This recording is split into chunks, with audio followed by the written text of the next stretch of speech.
Halo semua, hari ini kita akan membahas topik yang baru. Topik yang kedua yaitu tentang kinematika satu dimensi. Sebelumnya kita sudah belajar pada topik pertama yaitu tentang apa itu pengukuran, besaran-besaran fisika, serta tentang vektor. Di vektor juga diperkenalkan istilah lain yaitu skalar. Nah, adapun outline kita yang akan kita pelajari pada sesi kali ini yaitu tentang kita bisa mengetahui definisi kinematika, kita bisa mengetahui perbedaan antara jarak dan perpindahan, apa itu kelajuan dan juga kecepatan, definisi dari percepatan, serta yang terakhir kita bisa mengetahui beberapa persamaan gerak kinematika satu dimensi. Nah, sebelum kita melanjutkan, apa itu definisi dari kinematika?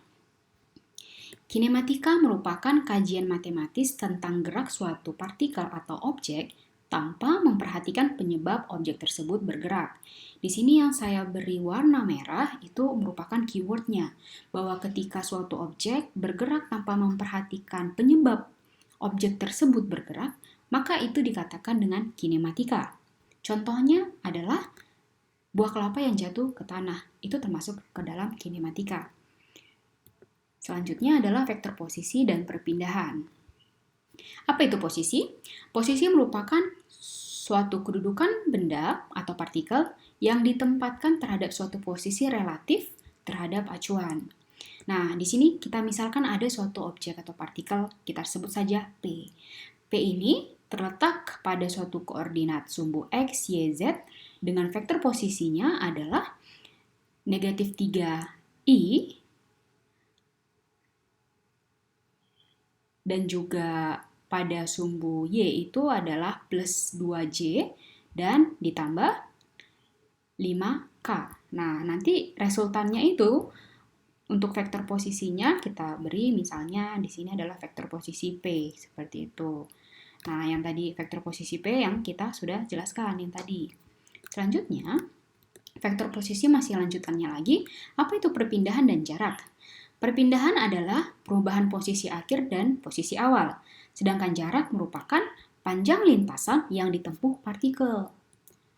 Apa bedanya? Apakah bisa kelihatan? Nah, di sini saya akan coba untuk lebih simplifikasi definisi antara perpindahan dan jarak supaya lebih terlihat bedanya. Nah, misalkan di sini ada siapa kita kasih nama? Si Brandon contohnya. Brandon awalnya dia ada di posisi negatif 1. Kemudian si Brandon berpindah ke posisi positif 1. Berarti berapa jaraknya? Oke, bisa kita katakan kalau ini satuannya meter adalah 2 meter. Kemudian si Brandon bergerak lagi dari posisi 1 ke posisi negatif 1. Nah, jarak yang ditempuh oleh Brandon apa? Jaraknya adalah dia menghitung mulai dari sini 2 meter dan dari sini 2 meter. Dengan kata lain, Brandon telah berjalan dengan jarak 4 meter. Tapi kalau ditanya berapa perpindahannya, kita tidak bisa selesaikan dengan seperti itu. Di mana kita ketahui berupa definisi dari perpindahan merupakan perubahan posisi akhir dengan posisi awal. Maka di sini kita akan harus kurangkan. Posisi akhir dikurang posisi awal. Posisi akhir itu adalah negatif 1. Posisi awalnya adalah negatif 1. Seperti itu. Maka berapa perpindahan dari si Brandon itu bisa kita selesaikan dengan berarti posisi akhir dikurang posisi awal, negatif 1 dikurang negatif 1. Karena posisi awalnya juga negatif 1. Negatif 1, negatif jadi positif ya. Jadi negatif 1 ditambah 1 menjadi 0. Dengan kata lain, dengan kondisi seperti ini, perpindahan Brandon adalah 0 dan jarak Brandon adalah 4. Seperti itu. Nah, ini ada salah satu contoh yang lain. Di sini ada dua vektor, vektor A dan juga vektor B. Oke, dan vektor A itu berada di posisi positif 2i, di sini kita misalkan 2, positif 2i ditambah 5j. Dan juga vektor B di negatif. Negatif ini sebenarnya tidak ada negatifnya ya kalau mengacu ke gambar. Sorry, negatif positif 3 ditambah 4J. Nah, vektor posisinya seperti apa? Nah, akhir rumus perpindahan itu adalah apa? Akhir dikurang awal. Akhirnya di mana? Di sini di B. Terus si objeknya itu berpindah dari B ke A. Sorry, dari A ke B. Seperti itu. Maka perpindahannya adalah kita kurang vektor posisi si B terhadap A gitu. Nanti pengurangannya bisa diselesaikan secara matematis. Kalau kita hitung di sini, ini tadi kita ignore, kita misalkan jadi positif 3i, maka menjadi 3 dikurang 2, 1i, kemudian 4 dikurang 5, negatif j. Jadi hasilnya perpindahan dari partikel dari titik A ke titik B itu berapa? Adalah i dikurang j. Seperti itu. Nah, sekarang kita akan melanjut ke kecepatan dan kelajuan. Apa itu antara kecepatan dan juga kelajuan? Nah, di sini ada beberapa kecepatan rata-rata ya. Kecepatan rata-rata merupakan perubahan posisi akhir dengan posisi awal partikel terhadap selang waktu. Oke, akhir dan awal. Nah, rumus dari velocity average itu bisa kita tuliskan dengan delta R per delta T, di mana delta R itu adalah posisi akhir dikurang posisi awal dibagi dengan waktu akhir dikurang waktu awal. Nah, jika delta T mendekati 0, maka kecepatannya dikatakan sesaat. Dan rumusnya menjadi V sama dengan limit negatif T mendekati 0 delta R per delta T. Atau bisa juga kita simplifikasi menjadi dr per dt. Nah, magnitudo kecepatan sesaat dinamakan dengan kelajuan. Jadi, dengan rumus V sama dengan magnitudo besaran kecepatan. Jadi bisa kita simpulkan di sini bahwa kecepatan merupakan vektor, sedangkan kelajuan merupakan skalar. Kalau misalnya kecepatan itu adalah vektor, maka dia memperhatikan arah dan juga memiliki besaran. Sedangkan kelajuan karena bukanlah vektor, maka dia tidak memperhitungkan atau tidak memiliki arah, hanya memiliki besaran saja. Oke. Nah, sekarang kelajuan rata-rata. Tadi kita sudah mengetahui kecepatan rata-rata, sekarang kelajuan rata-rata. Kelajuan rata-rata menggambarkan seberapa cepat suatu partikel bergerak. Perhatikan, seberapa cepat. Nah, rumusnya apa? Jarak total dibagi dengan delta T. Jika tadi kecepatan rata-rata itu adalah delta R per delta T, oke, sedangkan yang ini kan adalah perubahan posisi ya. Sedangkan yang ini adalah jarak, berarti skalar. Itulah tadi sebabnya kelajuan itu termasuk skalar dan yang dipakai di sini juga skalar, bukanlah vektor, seperti itu. Nah, sekarang kita masuk ke komponen percepatan. Apa itu percepatan? Percepatan merupakan kecepatan akhir dan awal suatu partikel dalam selang waktu tertentu atau delta T. Nah, di sini dimisalkan ada suatu partikel A dengan pada vektor posisi dan kita simpulkan, kita beri nama dengan RA, sedangkan objek B dengan vektor posisi yang kita beri label RB. Kemudian dia bergerak.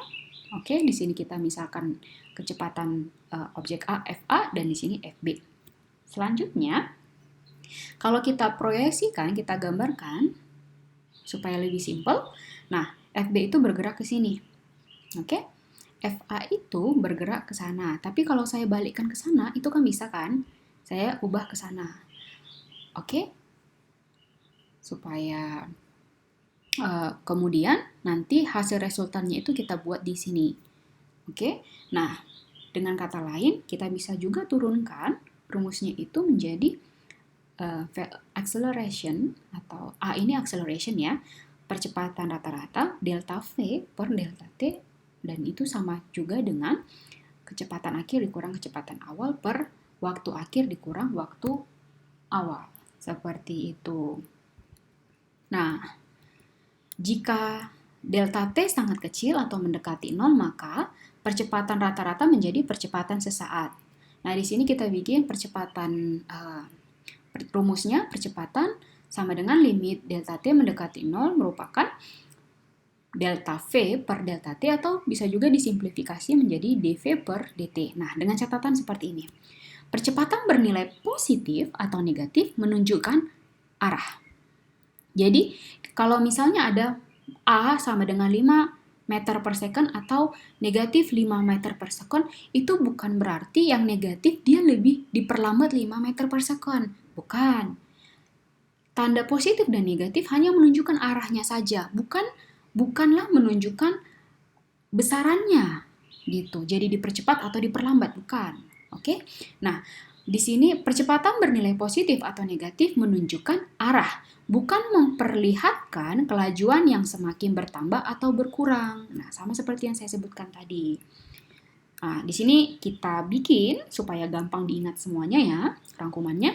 Apabila tanda kecepatan dan percepatan suatu partikel sama, maka kelajuan partikel akan semakin besar. Ini kelajuan, oke? Sebaliknya, jika kecepatan atau percepatan berbeda, maka kelajuan partikel akan berkurang gitu. Nah, inilah dia yang tadinya lari kencang dan larinya semakin melambat. Nah, itu kelajuannya gitu. Tapi kalau misalnya percepatannya positif 5 terus menjadi negatif 5, itu bukanlah kelajuannya gitu. Itu adalah arahnya saja. Kan kita sudah memahami bahwa pada materi sebelumnya kecepatan dan percepatan itu merupakan vektor, sedangkan kelajuan itu bukanlah vektor melainkan skalar. Nah, di sini ada rangkuman semuanya antara vektor dan skalar. Nah, di sini besaran dan satuan, besaran dan satuan. Kalau posisi, rumusnya kita simpulkan dengan R, satuannya M. Nah, jarak juga, tapi ini skalar, ini vektor. Perpindahan delta R, nah di sini kecepatan rata-rata, nah di sini dia laju rata-rata. Kecepatan sesaat, di sini laju sesaat, seperti itu. Nah, ini ada percepatan rata-rata dan juga percepatan sesaat. Nah, perhatikan ya, yang sesaat-sesaat ini jika delta T mendekati 0. Oke, ini adalah akhir dari materi kita yang hari ini, yaitu tentang persamaan gerak kinematika.